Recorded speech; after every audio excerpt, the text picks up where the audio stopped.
Ontario cities have changed a lot since Confederation in 1867, and they keep changing. Joe Berridge is an urban planner and partner at Urban Strategies, who's worked on master plans around the world but has long made his home here in Ontario's capital city. And he joins us now on the recent past and foreseeable future of Ontario cities. Joe, good to see you again. Thanks for coming in. Yep. Okay, let's give us sort of the handy-dandy brief recent history of how Ontario came to be the place that it is today. Shoot. I think the essential fact since the war is the fact of immigration, and that this extraordinarily powerful immigration flow. Ontario takes a very large share. Toronto takes probably between a third and a half of all immigration to Canada. And that has propelled what was once a very provincial, frankly, city of no great import, Toronto, to being the remarkable global city it is today. We are going to go on and talk about other cities around the province, but while we're still on the capital city, if you had to find a patch of land downtown and build some statues on it to pay homage to those who made the city what it is today, whose statues are you putting up? We obviously, Nathan Phillips is deservedly there. But it's interesting. Former mayor of Toronto.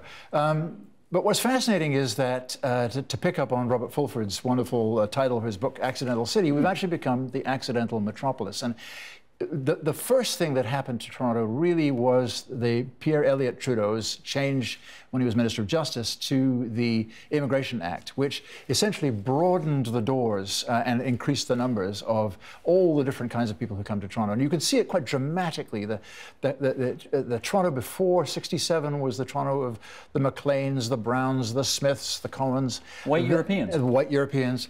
Then it became the city of the Patels, the Mohammeds, the Singhs, the Parks, the Lees. And you actually, if you look at the names in the phone book, and you can see this change very dramatically. So first statue goes to Trudeau, because that was the background condition. Second one, odd one, perhaps Richard Nixon. Richard Nixon becomes president. He continues the Vietnam War, and he creates this extraordinary backlash. About 40,000 young 18, 19, 20-year-old young American men came to Canada, the vast majority of them to Toronto, and they gave this town such a shot. Yorkville, Rochdale, the music scene, the art scene, Second City, all those things, that kind of grew out of that extraordinary power. So he's number two. Probably the third one has to be, apologies to Quebec, to René Lévesque. When René Lévesque essentially moved the province of Quebec towards separation, the effect of that was to propel about 300,000 Montrealers to Toronto. They just loaded up the car and they just loaded up the car and came over. And you can actually look at the Montreal was always the biggest city in Canada until '76. That's when Toronto became bigger than Montreal. And since then, this extraordinary rate of growth has gone on. And then the last one, maybe an odd one, but we'll do it to Lehman Brothers, the Wall Street firm? The defunct Wall Street firm. We were the only financial capital in the world that didn't go belly up. And those wonderful old Scottish banks managed to keep us going. And part of the reason for the dominance of Toronto right now is essentially the extraordinary expansion and growth of the financial services industry. And perhaps you can trace it back to that point. So those are the guys, not quite sure where we'll put them, but in reality or in fiction, but they'll be up essentially creating the modern Toronto. Gotcha. Okay, well, we know the upside of, and let's take the sort of greater Golden Horseshoe right now, which, let's just confirm that. I assume we're starting sort of Niagara-on-the-Lake, coming along the peninsula, around to maybe Oshawa in the east. How far north you want to go? Well, we go up to Barrie, and we go up to out to Kitchener-Waterloo. Essentially, the way you define a modern city is what's the urban area served by the international airport. Oh, okay. And that's because that's the glue, interestingly. Okay. So we have obviously a ton of interesting people here now. We have culture like we never had before. We have great things to do. I mean, all of that has exploded. What's been the downside of having that much action in such a relatively small area? Well, I have to say I'm not sure there is a huge downside. The province, I think, has been quite good in the growth plan and places to grow, the various control of identifying the Oak Ridges moraine, the escarpment, as being a kind of green belt around the city. We are getting to be a very, very big city, but if you look at and everybody thinks we're sprawling like crazy, But frankly, compared to Los Angeles or Chicago or even New York, we are a much denser city in the periphery than they are. Do you listen to talk radio in this city? I know it's because you'll not hear such a buoyant view of the way things are out there if you do that. I probably listen to my own bubble, but but it is. Toronto is actually an enormous urban success, and I suspect if you listen to talk radio anywhere in the world, you'll find everybody complaining about traffic and sprawl and expansion and stuff like that. I hear the mayor talking about it. The fact is that we have probably grown more sustainably, more efficiently than most big cities. We're at a big crisis point right now. What's the crisis? Well, we've been living on borrowed time. We've been essentially living on the investments that were made in the 60s, 70s, and 80s. We haven't been building anything like the transit that we should have. And that is creating a situation where, I mean, oddly, we didn't build very many expressways. I know people think maybe we did, but compared to an American city, we don't have many expressways. So we have neither transit nor expressways. So what do we got? Congestion. And we got that big time. And you pour in 125,000 people a year. This is going to is already at crisis point. In which case I have to ask about what some of the, and they will hate me referring to it this way, but let's just say it, maybe some of the satellite cities around the capital, what role they will, the Kitcheners, the Waterloos, the Hamiltons, what role will they play? Well, I think that they are actually, certainly the ones on the west side of the GTA, and perhaps to the north as well, are in for some, they've been doing remarkably well, and they're going to continue to do remarkably well. The fact is that it is very expensive to live in core Toronto. It is not, the quality of life is being affected by the congestion. So places like Hamilton, Kitchener-Waterloo start to look very, very attractive. They still are part of this metropolitan region. Where do the staff and the money, the venture capital and all those kinds of things for Kitchener-Waterloo come from? They come from the entire Toronto region, not just from those towns. Hamilton is an interesting place because it's been the kind of sleepy hollow for a while, going through this, very tricky deindustrialization. But it is on a lot of a rise right now, as I think you know. As I will know. And I think that probably in some ways Hamilton is almost one of the big solutions to the Toronto housing market crisis. Because you can afford a house there. Because you can afford a house there. And there's good culture and it's a place. Tie-cats. And it's gorgeous. Yeah, it is a pretty place. People don't appreciate that, but it is actually a lovely, lovely place to live. And, so part of the reason that we have a difficulty of having failed to build a decent transportation system is that frankly, Hamilton isn't connected well enough to the rest of the metropolitan region. Similarly, Kitchener-Waterloo and Guelph and Barrie and places like that. So you need full day. You need all day transit, and sure, that's on the books right now. 15-minute service all day. Probably, frankly, if you look.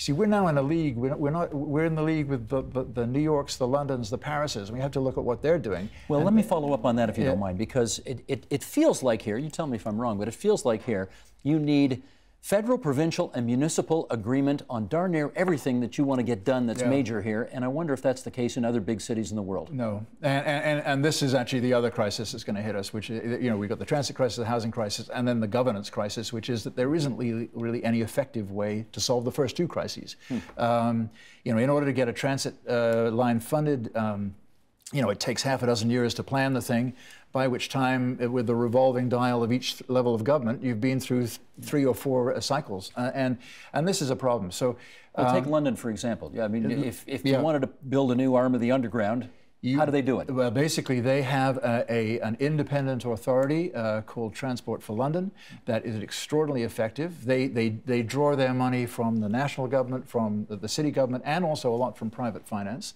And basically, they do what's best. They have a remarkable independence of movement, and they build. I actually think the London transport system is probably the best developed world, big city transit system there is. It's a lot more privatized than our system is. Does that disturb you at all? No. Here's the thing. privatize to get the efficiency of service delivery, but make sure that where the lines are built and the running of those privatization competitions is centrally held by the government. I mean, they do things when one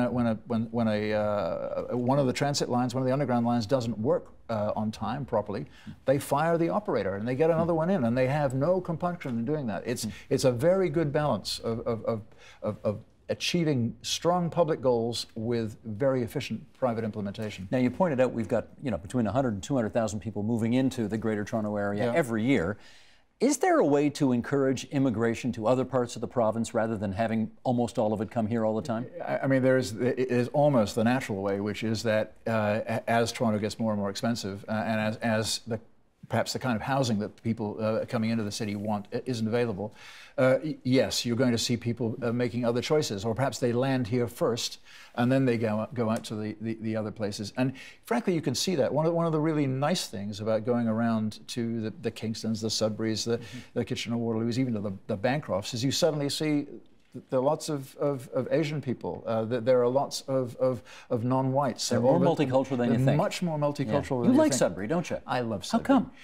I didn't know it very well, and then I was lucky enough to be asked to do the downtown plan for Sudbury, and I suddenly saw this town that used to have, whatever it was, 17,000 people working in nickel, and now down to about 2,000 or 3,000, reinvent itself.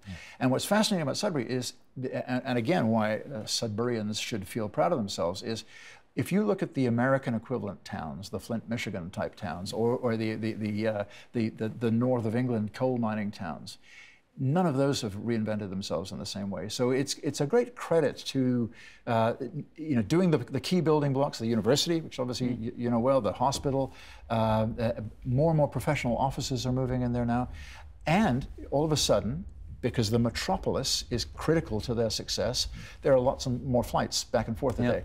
And so there's this all of these satellite cities operate still in tension with the great big metropolis. The great big metropolis helps them, but they do it on their own. There's also a good cultural scene, good food scene. Indeed. I always thought the coolest thing about Sudbury is it's got a lake right in the middle of the city. It has a lovely lake right and you in the can middle swim of in the city. it. And you can walk to the university in the winter across it. Indeed you can. Yes, you can. Now, is that a model for other places in Ontario insofar as can you take a lot of, for lack of a better expression, one industry towns that may be on hard times today and reimagine them in that way? I think you can. I mean, again, that relationship to the central city is very important. Sudbury is almost an hour flight. It's a 5-hour drive. So it's impressive that it goes that far. Certainly you see the Owen Sounds, the Collingwoods, the Goderic's. These are places that are reinventing themselves very strongly, and on the other side of town, obviously Kingston, Coburg. And what they're doing is essentially getting beyond just being agricultural regional centers or mining or whatever else, and actually becoming community hubs, cultural hubs, very attractive places for people who want a different lifestyle. And if you have a central city that is, 12 million people, then you actually throw a lot of people off who want a different lifestyle. Have you explored much about what they're planning in the nation's capital with the LeBreton Flats and all of that? Yes, I mean, I think Ottawa is always the anomaly because it's the national capital, and it dances slightly to a different drummer. It has this absolutely rock-solid economy underneath it of all those fine civil servants.